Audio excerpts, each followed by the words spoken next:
I really admire people who work in children's hospitals for longer than 5 months, which I couldn't do. But I started to want to tell a story about the kinds of young people I was meeting, because I wasn't meeting these wise-eyed children with cancer who knew the secret to the meaning of life. I was meeting normal people who happened to have cancer, and who were indeed very strong, which is the word you so often hear associated with people with cancer, but were not strong by, an inherent desire to be strong. They were strong because that was the only way to continue being a person, which is something that they liked and wanted to keep doing. And I wanted to write this funny, honest story about 6 teenagers, but I also wanted to write the story of this dashingly handsome 22-year-old alcoholic hospital chaplain. And I wish I were kidding. And it was all like, which hot doctor will choose him?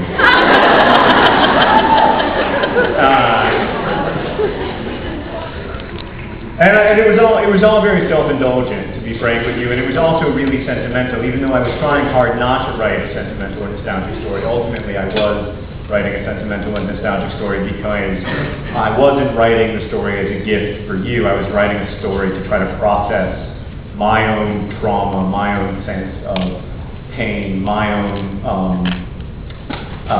devastation in the wake of having known and cared for these young people, and having been forced to confront the reality that not all lives are long. I should add that it's a funny book, even though this is a serious talk.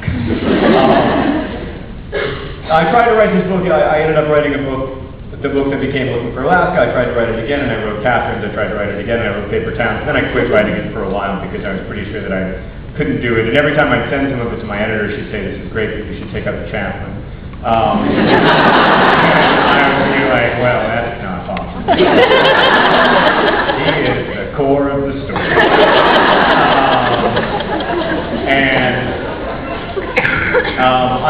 I suspect that I never would have gotten it written if I hadn't become friends with a nerd fighter. For those of y'all who don't know, my brother and I make videos, which is why almost everyone who's here is here.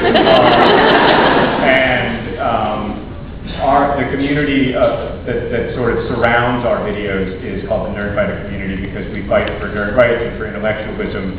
And I met and became friends with a young nerd fighter. She was 14 when I met her, and 16 when she died, named Esther Earl. And Esther's become such a huge part of our community in both her life and since she died, that it's difficult to speak about her. I knew her personally, and was friends with her, but certainly not as close to her as many of her friends in our community, and certainly not as close as her family. But her family has embraced our community, and we've all become very close. And I should add that Esther's family set up a organization in her memory called This Star Won't Go Out, and all of its charity and the proceeds go to benefit families of kids with cancer. And you can donate at the merch table where they're selling books and T-shirts and Hank CDs to This Star Won't Go Out tonight, and your donations up to $500 will be matched by us. And we've raised almost $10,000 in the first half of the tour. So we're hoping that.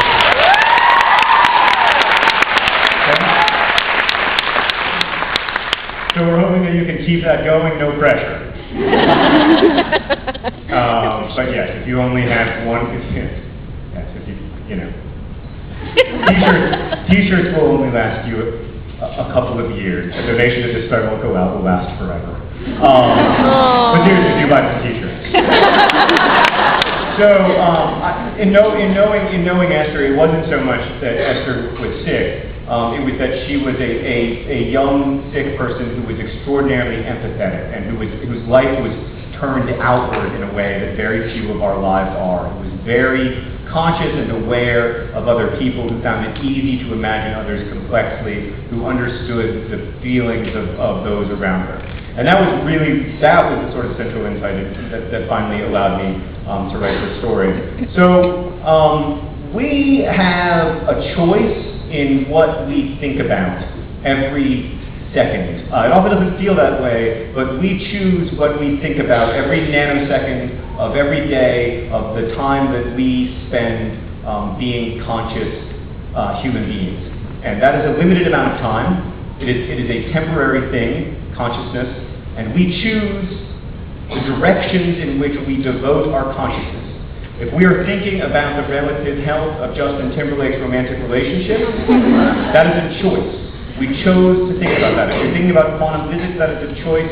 You chose to think about it. Every moment of your life, you are choosing what you think about. You are choosing how you are going to orient your life. You are choosing what your priorities and your values are going to be. And sometimes it feels like those are not choices, particularly, I think, when you're a young person and it feels like you don't have a lot of freedom. But you always have freedom inside your mind. Because you are the privilege of consciousness and the responsibility of consciousness is that you get to choose what you think about. And in choosing what we think about, we have to sort of orient our lives to try to live a good life, right? Like everybody wants to live a good life. Everyone wants to be a good person. Everyone wants to do something with their lives that will have, like, quote unquote, meant something or left a mark. Whatever it is that you think constitutes a good life, you want to do it. So we need to be really super freaking careful about what we define as a good life. And one of the things that I wanted to think about when I was writing this story, and one of the reasons that, Hazel gives Gus an Imperial Affliction and Gus gives Hazel this video game novelization, The Price of Dawn, is because those books represent very different models of what constitutes a good or heroic life. In The Price of Dawn, this guy, Staff Sergeant Max Mayhem, kills like 118 people in 221 pages, and he's always making these grand heroic sacrifices to save his comrades and our country, and that is certainly the model of heroism that we are all used to, right? Not just militarily, but that the only good short life is a capital H heroic life, in which there is some kind of grand sacrifice, whether it be for country or for comrades or for love, like in Romeo and Juliet, for instance. There always has to be this grand and noble sacrifice. Well, here's the problem. The first off, I think it's a terrible, terrible decision when you're 14 years old to be told that you can't marry the girl that you want to marry and respond to that news by killing yourself. I just spoiled Romeo and Juliet for some reason. Whatever, it's still a good play. Sorry. But that's an idiotic decision. That does not constitute a heroic life to me. And the truth is that almost all of us will never have the opportunity to jump on a grenade to save our buddies. Almost all of us will never have some grand opportunity to make a heroic gesture.